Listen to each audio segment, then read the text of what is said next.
Could I ever run into a fire? I think not. I'm not going to be a fried, crispy human. No, thank you.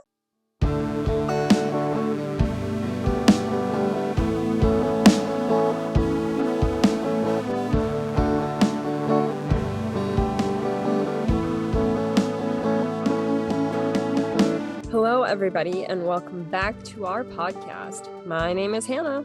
And I'm Rachel. And this is the You Talking to Me podcast. Rachel, are we positive your microphone is plugged in today? I don't want to talk about it, but yes, I saw the thing come up. It said you're using the blue snowball microphone. So sorry, people last week. There's only one way to find out if my microphone was plugged in, and that's to listen. So you would be the judge because there's technically no proof that it was No proof. last week. Honestly, last week I couldn't tell the difference inside my little AirPods, so just listen inside of Hannah's AirPods and you'll be fine. Yeah. You have to only listen in mine, though. That's the only way it'll work. Yep. But yeah, the light's on. I checked the little preferences audio thing, said blue snowball.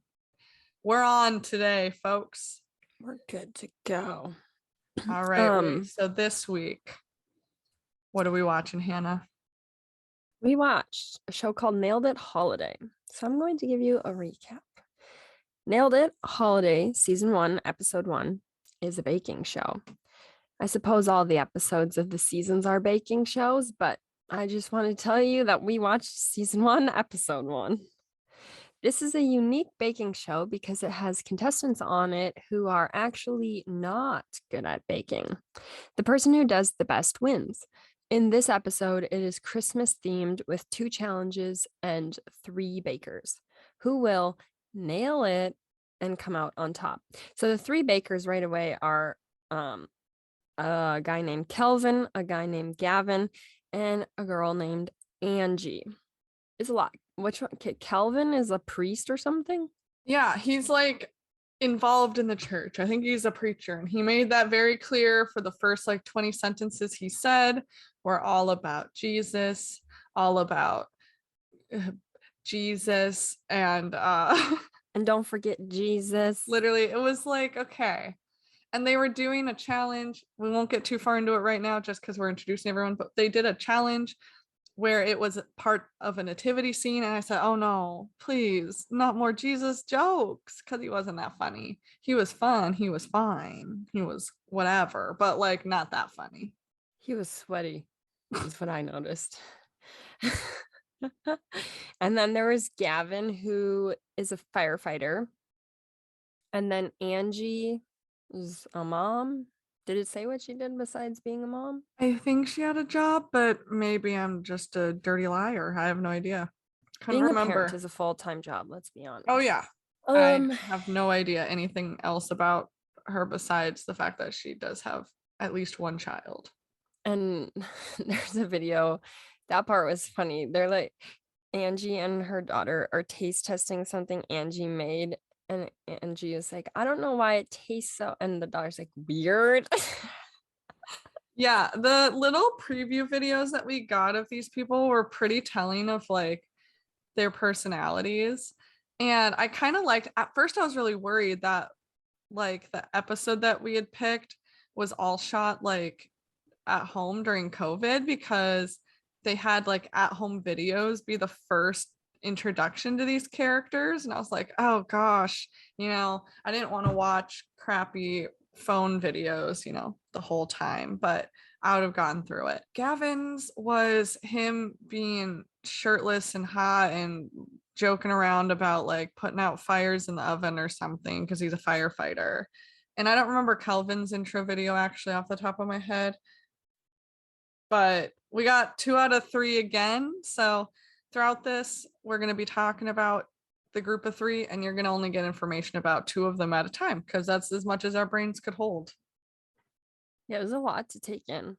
I guess we should tell you or introduce you to the judges. I would say the host of the show is also one of the judges. Her name's Nicole Byer. If you don't know who she is, have you been living under a rock? She is funny. And I guess I remember her the most from a show called Girl Code that was on MTV. And Yeah, it's I great. watched that. Great. Oh my gosh, I She like felt so so bad watching that show. I was like, I gotta hide it from my parents. Like, if they found out when they came home that I was watching that, oh, scandalous and embarrassing. Same like if I was watching Degrassi, though, I thought it was a grown-up show because someone was pregnant in it. But then my parents were like chill about it and like didn't care because they're cool parents and were like, are you learning? Are you getting pregnant? Okay, we're fine. I don't care. then I was like the one that was in 7th or 8th grade openly telling my parents that my friend and I were watching the 40-Year-Old Virgin because we wanted to you know, it's like we have a little different upbringings. I was like, I don't care what you have to say about my choice in television. I'm gonna watch it. Yeah, Hannah's rebellious. I was. And I tried not to be rebellious or have a rebellious phase. And like, I felt like secretly rebellious watching it though. Yeah, so naughty. And then there's a guy named Jacques. He's some sort of pastry chef or something. I think he's like a chocolatier or something because I will say I watched a second episode to like get a better feel of this show. And they said something like he's really good with chocolate or something. So I think he's a chocolatier. That'd be cool. Unique.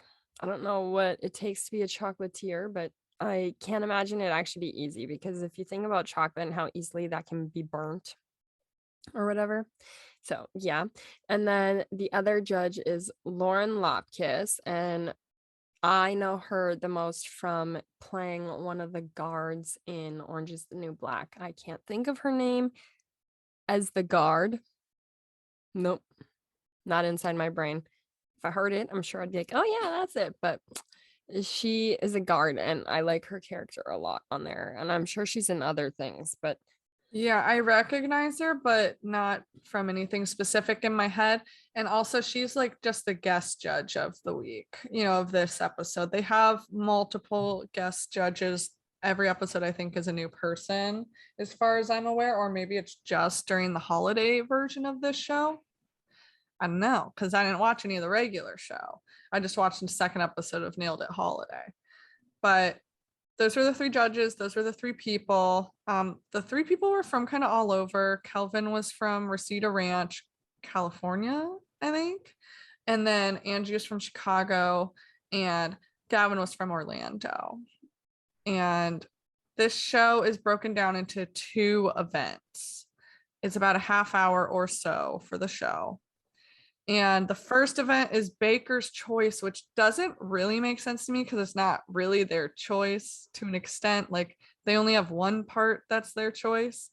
And it's always there are three of something.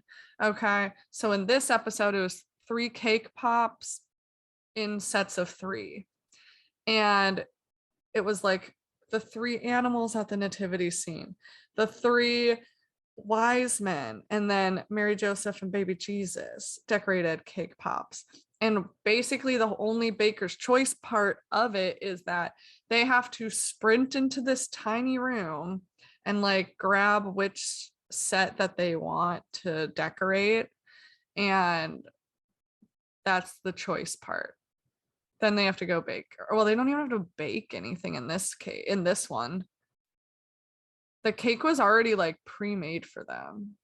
they just had to make with what they call Rice Krispie treats and fondant. They had to sculpt those things that Oh Rachel no, just said. the Rice Krispie treats was for the cake. It was they for the big cake at the end. They had like sheet Oh cake. yeah, they had sheet cakes that they mixed with buttercream. That's Yeah, what it and the was. buttercream they did have to make, I think, on their own. Yeah.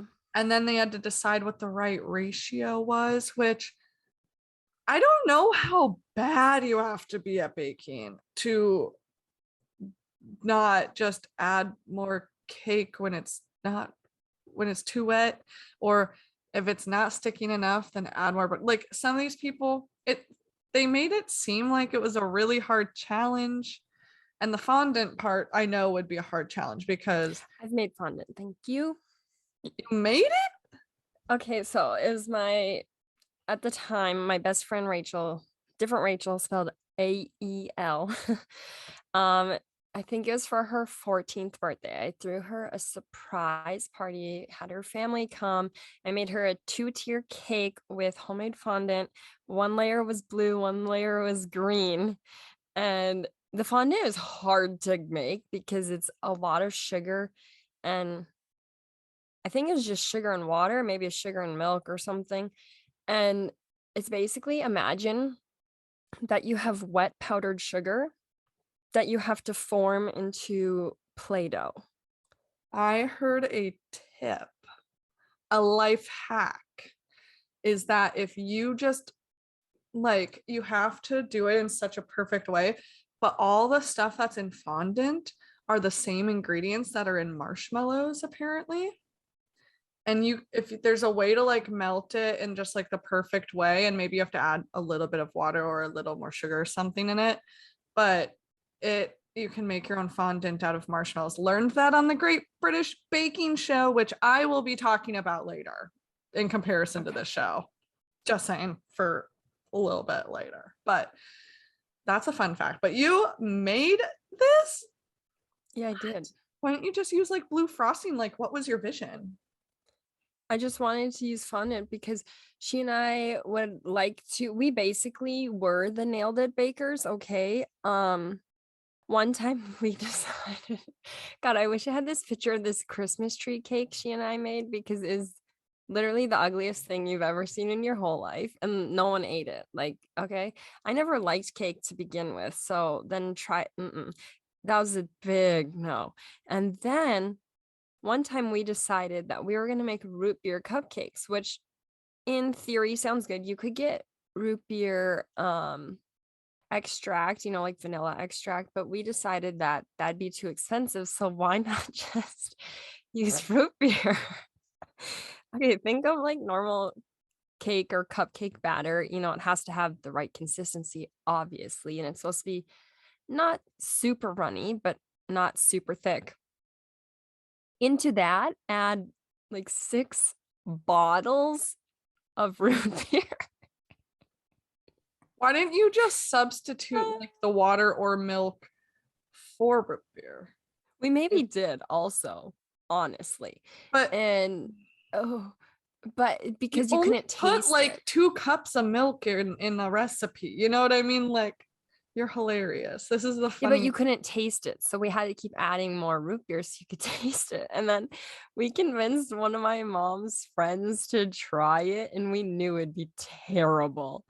And she was trying to be polite about it, but she's like, this might need a little work or something like Did that. you I at don't least remember, but record the reaction? we should have. We There's did. this person on YouTube that my sister and I watched very briefly. I think he was like an actor in a Disney show and had like, it was like right when Vine was popular and shorter videos on YouTube were popular. So it's probably like a 5-minute video or less. And he would put like he would film himself making something and it would look good, but it had like pickle juice in it and like chili peppers, like really gross stuff mixed together in like a cupcake or something, and then hide the camera and film them eating it. And my sister and I tried to do that once and we failed epically. But and we did film the reaction, just like wasn't interesting at all. I don't think we added enough gross stuff in it. And we didn't want it to smell like the gross stuff. I think we put like banana pepper juice in like a muffin or something that we were making. I wish we had the videos still because I'm sure they're just so cringy to watch. And then there was me trying to make something that'd be delicious and just did not hit the nail on the head on that one. Let me tell you. Didn't nail it. Did not nail it. Mm-mm. No. But this is making me think that you could be on the next season of Nailed It. Yeah, maybe. Because you don't like cake and you probably haven't baked a whole lot since then. And it'd be, pretty funny to see you on the show. Yeah, I might get a little flustered. But it was funny though watching this show because in the summer, part of my job was I got to go on a work trip for the family I nanny for, and I got to be on a set of a baking show. And this just reminded me of being there because of how the set is. So like I have knowledge now of how that works. And like I was like, wow, like this is how many takes they're probably having to take. And like it's obviously takes more time than it's being portrayed as, because obviously it's a 30-minute episode. It has to go by pretty quickly. I don't know, it's just interesting to have that perspective. And I was like, I wonder where they shot it, because you obviously can't tell from the studio.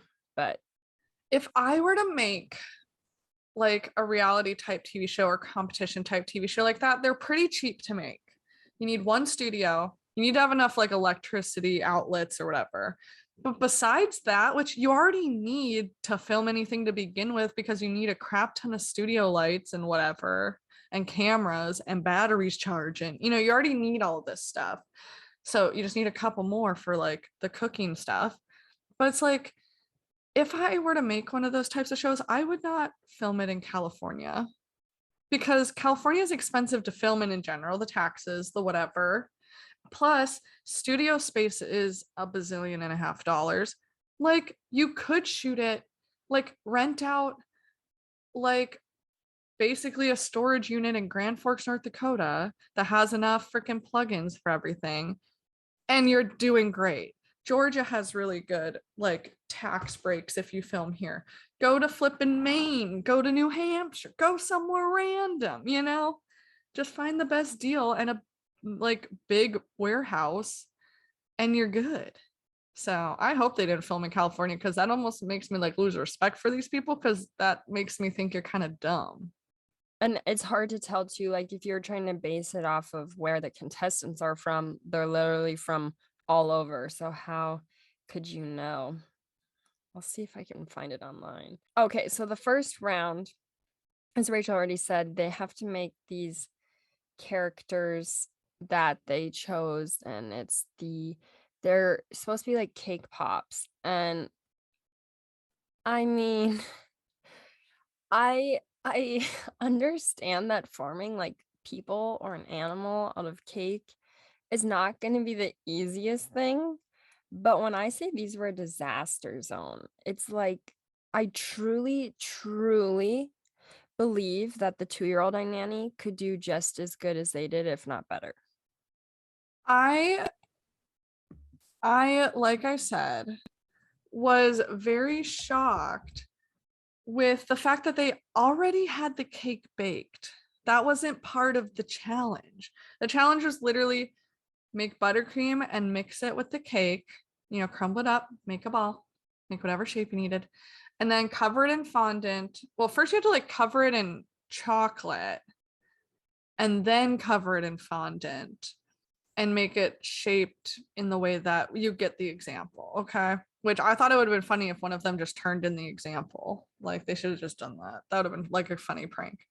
But I don't know if they just didn't have enough time. And that was like the funny bit was like, oh, let's give them only at like 40 minutes and that's not enough time type of thing, which it definitely isn't to make the fondant look that nice. Like, the people who actually made those cake pops probably spent like half an hour or more on each one specifically. But like these people are going to get much better if they go longer, I think is probably what they figured. They already are crappy bakers.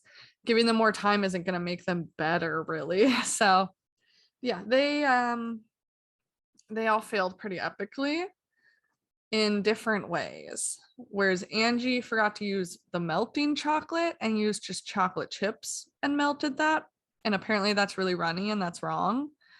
And one of the guys didn't have enough time to put fondant on it, the like as the skin, and so made it like I think it was the black Joseph and Mary, which I mean is more historically accurate anyway. So honestly, he was making a statement. True.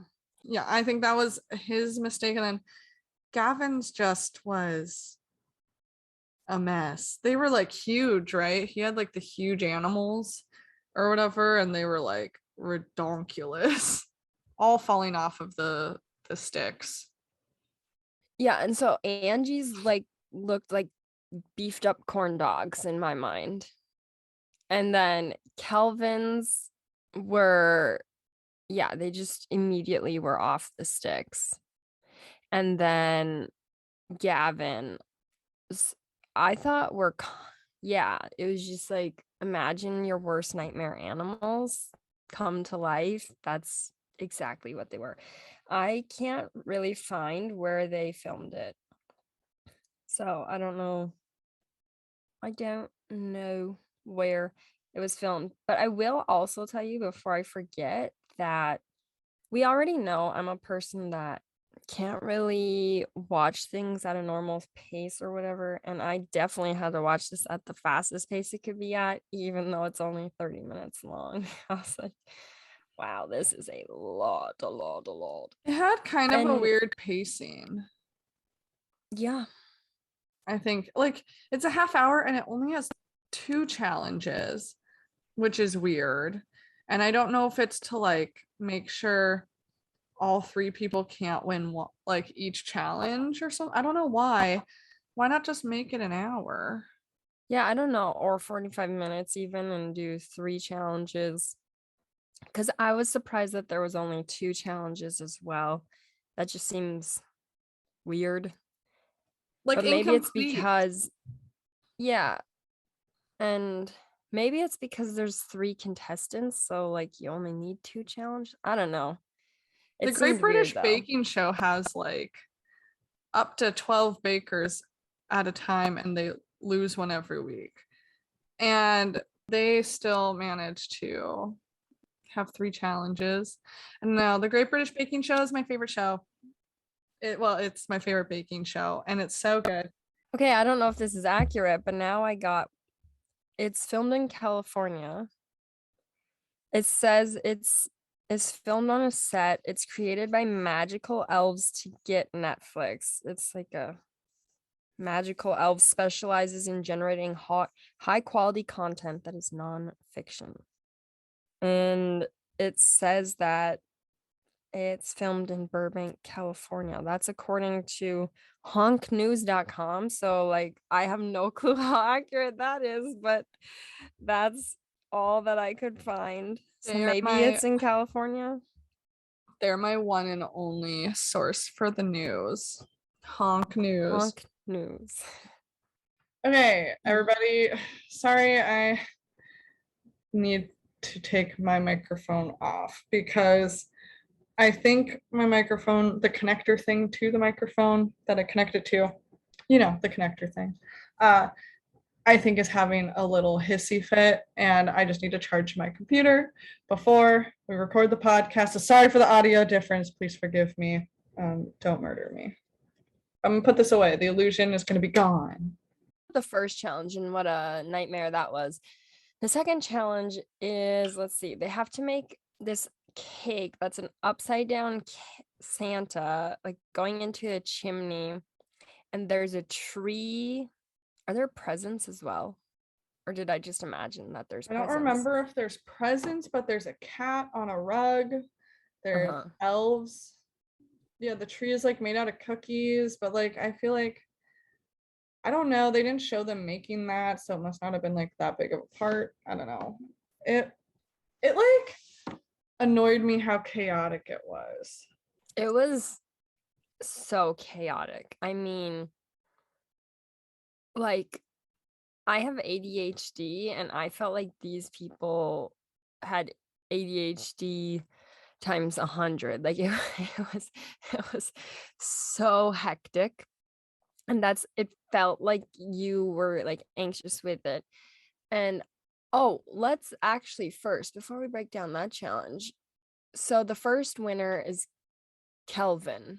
He's the preacher, remind you, the Mr. Jesus man. And he's the one who had the black um Mary, Joseph, and baby Jesus, which, like Rachel already said, is probably more historically accurate. Hello. And then Nicole gives him this really sparkly chef's hat and she hugs him, and that hug was really awkward. I didn't like it. I was so uncomfortable. Well, what made me uncomfortable the whole time was Nicole Byer like talking about how sexy Gavin was and like objectifying him there. I'm like, do you, we all know that this is weird. I'm not saying he didn't like it, but It's so interesting because I was just watching a show the other day where a different woman was objectifying a man like that. And it instantly made me super uncomfortable, just like when Nicole was doing it. And then I think about, like, I just was thinking about this when you said that. It's like I don't feel that same way necessarily if I hear a guy doing that to a woman, and I think it's because we're so damn brainwashed from hearing it our whole lives that that's like normal if a guy objectifies a woman, but when a woman does it, it's like not okay. And I don't think people should be objectifying anyone, well, but isn't that weird? yeah, and my friends and I literally last night were talking about how uh like if someone cat calls you, right? Like it's annoying or it's creepy, but like there are like, oh yeah, he like, cat called me, but it was in a polite way. Like, what do you mean in a polite way? Like, and my argument was, oh yeah, if they just like say hi to me or they say something nice, they're like hi beautiful, but like don't follow me, don't try to touch me, don't whistle or nothing, that's fine. But it's not like, it's very circumstantial for me and very much like, why is it okay? Why was that the polite way of doing it? Oh, they didn't touch you. Isn't that just being normal and not touching someone? Because what made me uncomfortable the other day on my walk was I was walking by myself, and as a woman, that is fine. But if you see a woman walking by herself, you just don't pay her any mind, is the general rule. Okay. And there's this guy across the street ahead of me. Like I'm walking here, and he was like up ahead on the other side of the street. And he was looking back at me and smiling, like waiting for me to notice. And I swear, I know he probably just is saying hi to everybody and is just one of those nice homeless people that does that. But general rule, humans, you see, especially a woman, okay, walking alone, and you are a dude, do not look at them, do not say hi to them, do not smile at them, just let them be. Just don't even acknowledge that they're there. Look, if we're crossing paths, you can do the whole like, whatever, keep walking. But I don't want you saying nothing to me. Okay. I don't want you making eye contact, actually, even if we pass by. I do my best to like awkwardly look at the ground ahead of me. Please stop making women uncomfortable, people. And the funny thing is, I don't know if guys know what it's like. Like they don't know what it's like to feel that way. It's hard to describe it, and it's not an experience I wish on people, but it's not a fun one. It's I not. literally go the route that I go on my walk. I have picked specifically because it's a busy road, and if someone tries to kidnap me, other people will see it happen. Why do I have to choose my walking path based on that? Society. Mhm. And It's I bring my ID on me in my fanny pack so that if I get murdered, they can ID my body. It's not in case I'm buying alcohol on my walk, people, and they card me. No, it's in case I get murdered and they need an ID, because no one knows me in Savannah. I mean, like plenty of people know me in Savannah, but like I'm not just one of those people where like a random stranger will be like, oh, that's Rachel. She lived down the street. Oh yeah, she comes by here often. It's not no Law and Order episode, people. No one will know who that is. And then yeah, I don't bring any like stabbing things anymore on my walks because it's just a lot to carry it. things you gotta do. It's so fun. So fun. Anyway, back to the show. So now they're building this upside down Santa cake. And this is when they have Rice Krispie treats. And You're right. They really do cut out a lot of the whole making process besides the chimneys. And Angie had to like reinforce hers with some big stick out the back, and Gavin spray painted his instead of using chocolate or fondant. I don't remember what he was supposed to use. And then I genuinely don't remember what Kelvin's looked like at all.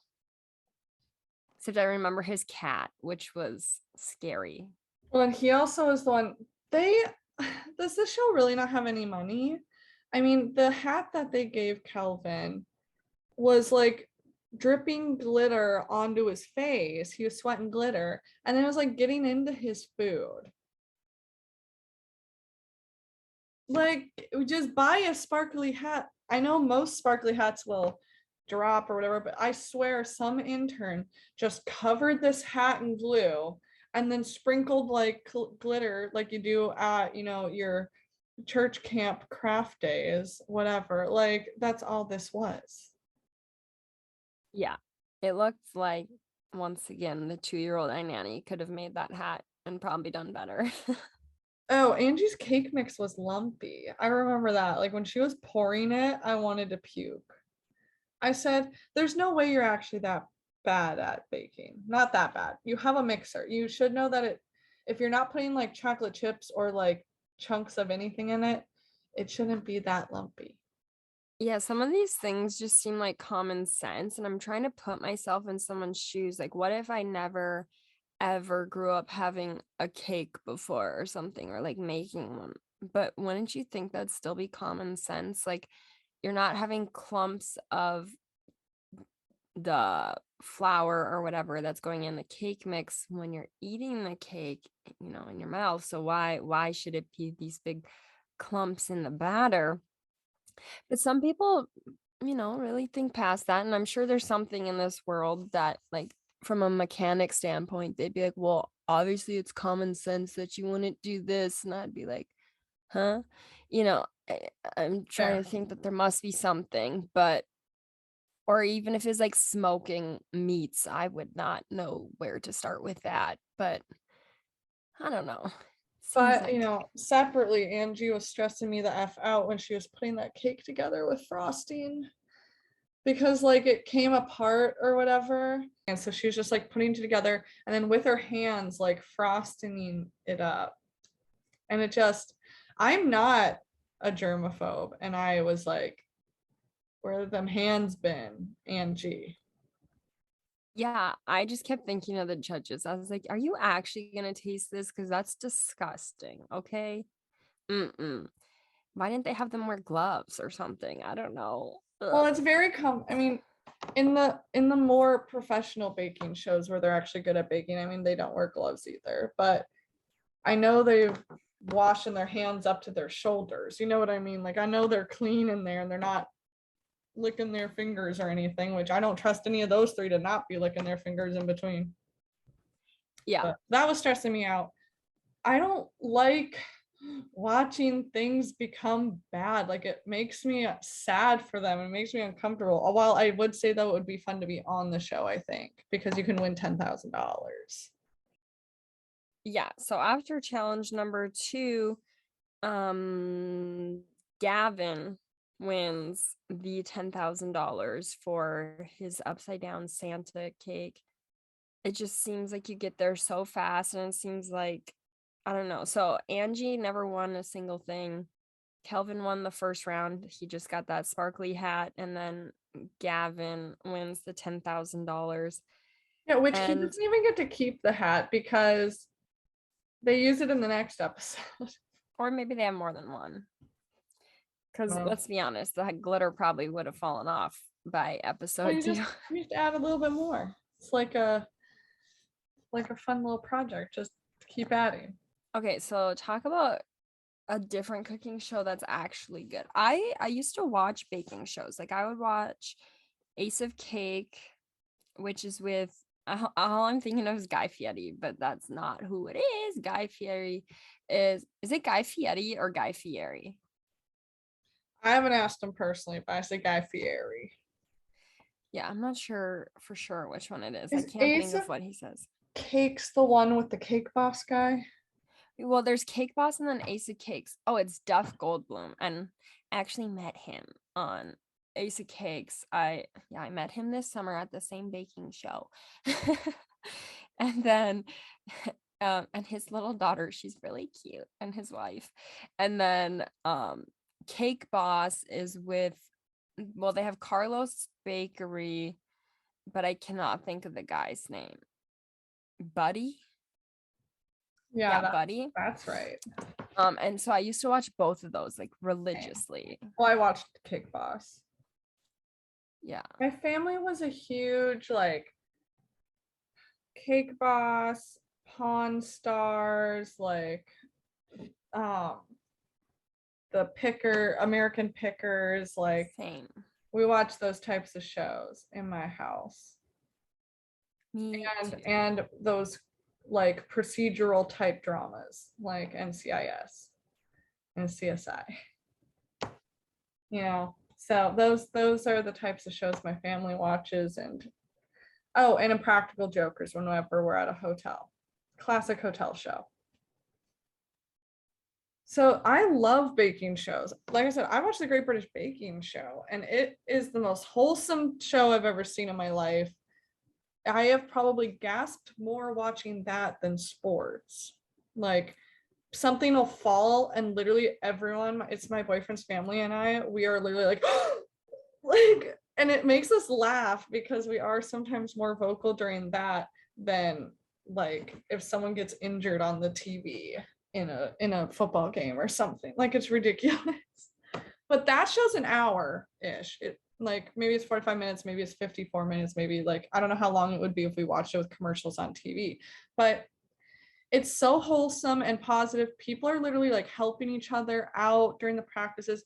Their version of their version of Baker's Choice, I would say, it's called the Signature Bake, which they give you, okay, you have to build a 3-tier cake, and it has to have fruit in it or something. Okay, like those are the parameters, but then you can do whatever the F you want after that for the signature bake.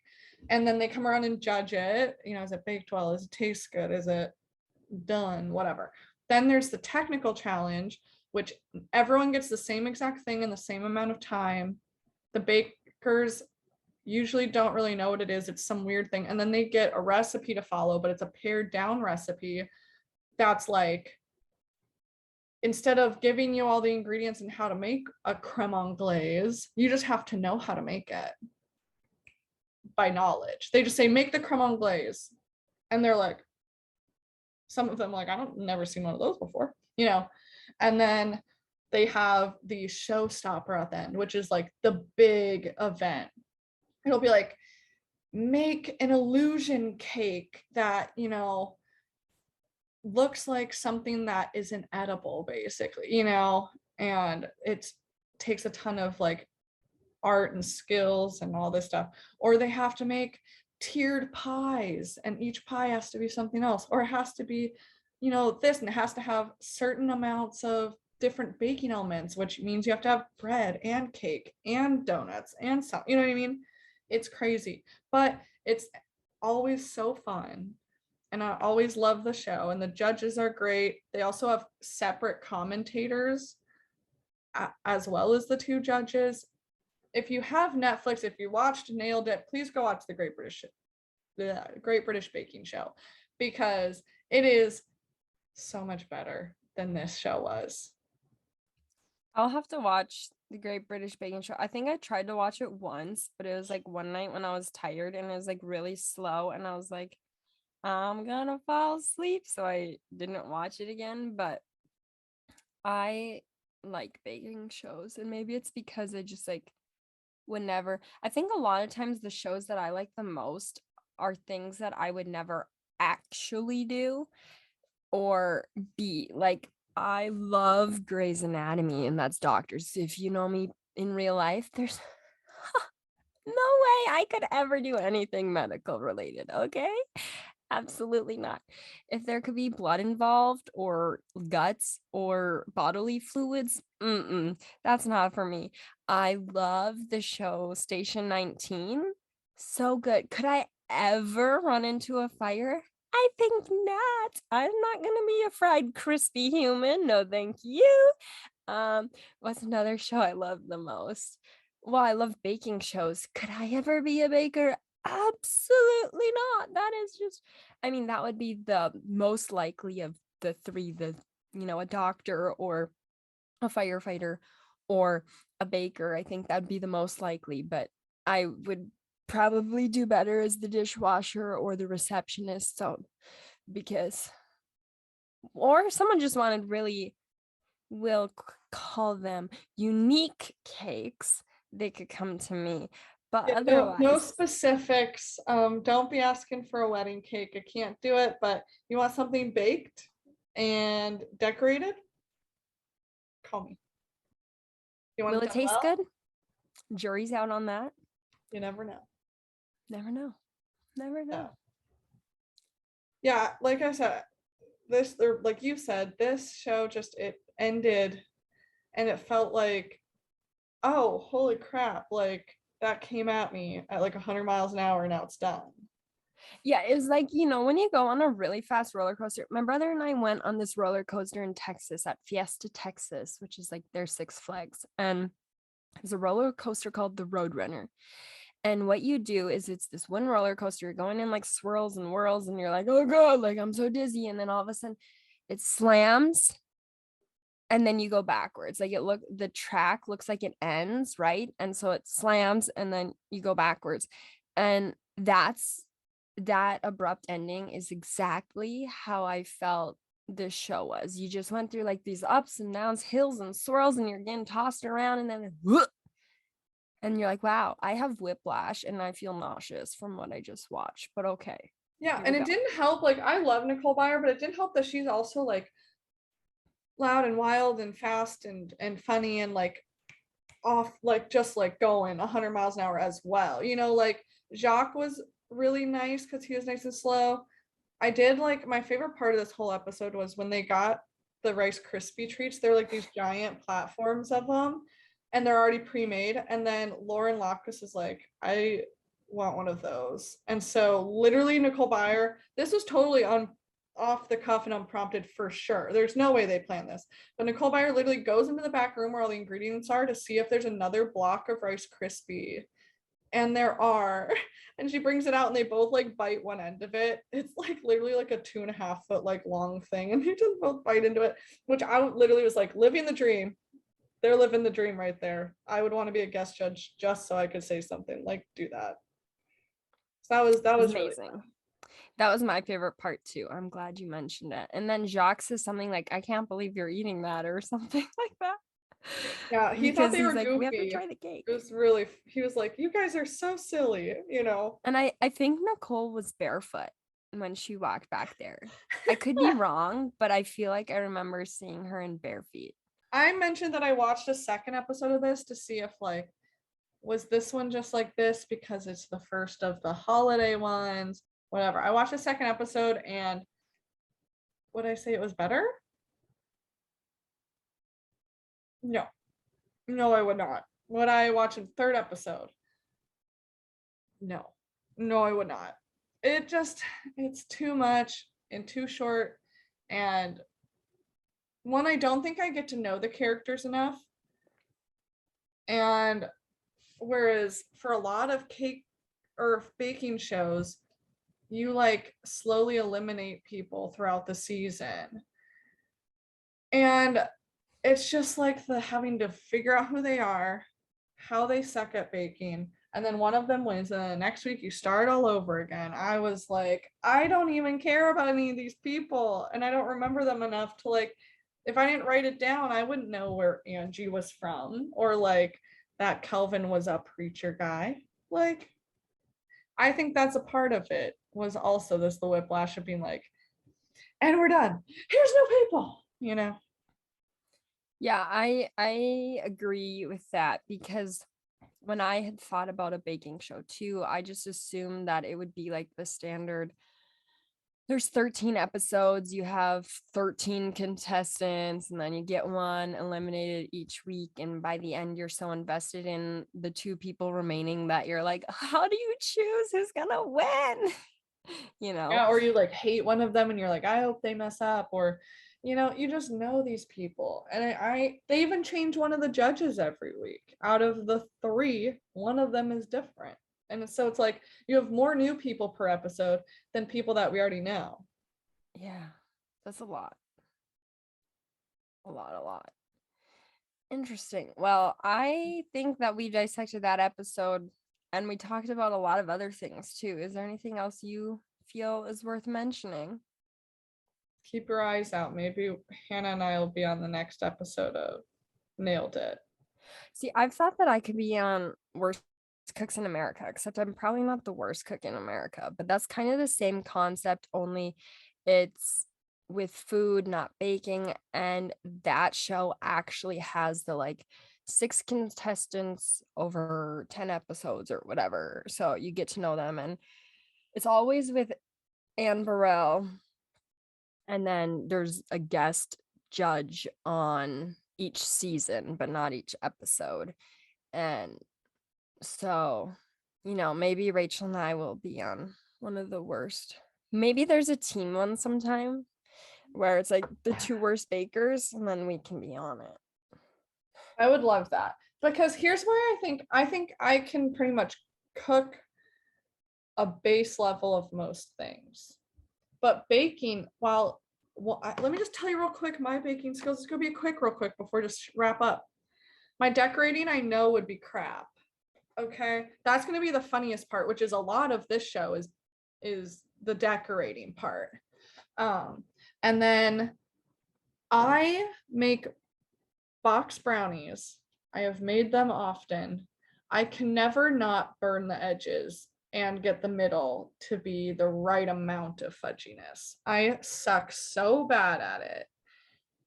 And it's just embarrassing every time. So if you're an edge person, you won't like my brownies. If you're a middles person, hopefully you like it a little runny, because I can't find the medium. So it could be that I bake it in the square one instead of like a longer pan. But I'm not going to blame myself. I'm going to say it's probably the oven. It wasn't me. I did everything. Obviously the oven. Ovens can be different though, because I never realized that the temperature on the outside that like the oven says is not necessarily what your oven temperature is. So you should always have a thermometer inside your oven to know what temperature it actually is. So I was like, wow, that's cool information. Well, and some of them heat up faster, some of them heat up longer, like continue to heat up while it's on. Some ovens turn off once it hits that temperature, and then like will keep heating up, and then it just like fluctuates often, but a lot of drama. And some of them the sensor's just wrong, so yeah, it'll say like you have it set to 450 and it could actually be 500 inside there, or it could be set to 450 and your oven only gets up to 375, and then you're like, this is taking way longer than it should. I don't know, it's weird. But also, how do they prove they suck at baking? I know they have to do it in their audition video, because I looked that up, but like, can't you just lie? Yeah, that's what I was thinking. Whatever. And then like you just get everyone in your family to agree. Like, it can't be that hard. Be like, okay, come on guys, like it's a chance to win 10 grand. Can you just tell everyone that I'm a bad baker? All right, so with our social media, all right, to get your daily dose of a sneak peek of what the next podcast is gonna be, to get some lives, to get a little bit of everything, follow us on the Instagram at youtalkingtome.podcast. Email us at youtalkingtomepodcast@gmail.com.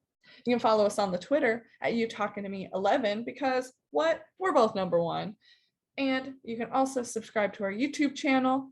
You can, which, because my microphone's been a little wonky, you're a little more forgiven if you're watching it on YouTube. So if you're just listening on the podcast sites, maybe for me, please just go to YouTube and pretend that you don't notice the audio difference, please. All right, and you can subscribe there. You can hit the notification bell to get notified every time we upload a video. comment, like, let us know the things, okay? Rate us all positively on all of the podcast sites, because I don't know what the criteria is there. So just be nice is what I ask, okay? No 1 stars. That's what I'm asking.